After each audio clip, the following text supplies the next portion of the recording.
যেহেতু আপনারা fashion and ডিজাইনের স্টুডেন্টস, ফ্যাশন এন্ড ডিজাইনটা হচ্ছে একটা ট্রেন্ড।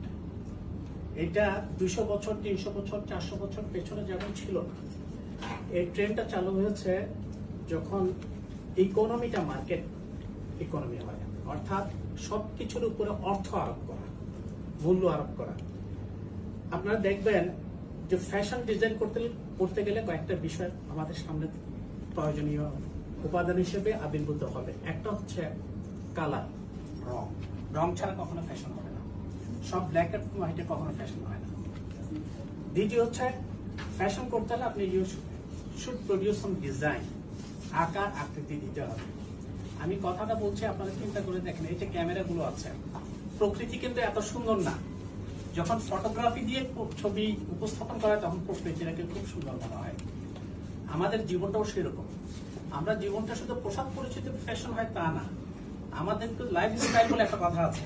আপনার সে টিভিগুলো দেখবেন, লাইফ স্টাইল আপনার খাবার দাবার থেকে শুরু করে আপনার শোয়ার বিছানাটা পর্যন্ত কেমন হবে, কোন রুচি সম্পন্ন হবে, সেটা ফ্যাশন ডিজাইনের অংশ।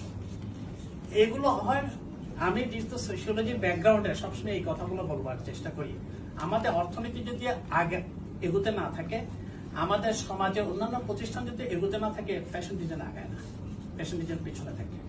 সুতরাং আমাদের সোসাইটিতে যে ছবিগুলো আঁকি, যে ছবিগুলো আমরা সামনে উপস্থাপন করছি, আজকে আমি যেগুলো দেখলাম সেগুলো আসলে ফ্যাশন ডিজাইনের চেয়ে বেশি অ্যাস্থেটিক ভ্যালুটা আমার কাছে বেশি ভালোভাবে উপস্থাপিত হয়েছে। এবং প্রত্যেকটা ছবির একটা মেসেজ থাকে। আমি যে প্রথম ছবিটা দেখে বলছি মেসেজটা কি, একটা মেসেজ। যেমন এই ছবিটার মেসেজ হচ্ছে কি, আমি মুক্তি চাই কিসের থেকে, আমার যে বন্দি দশা থেকে।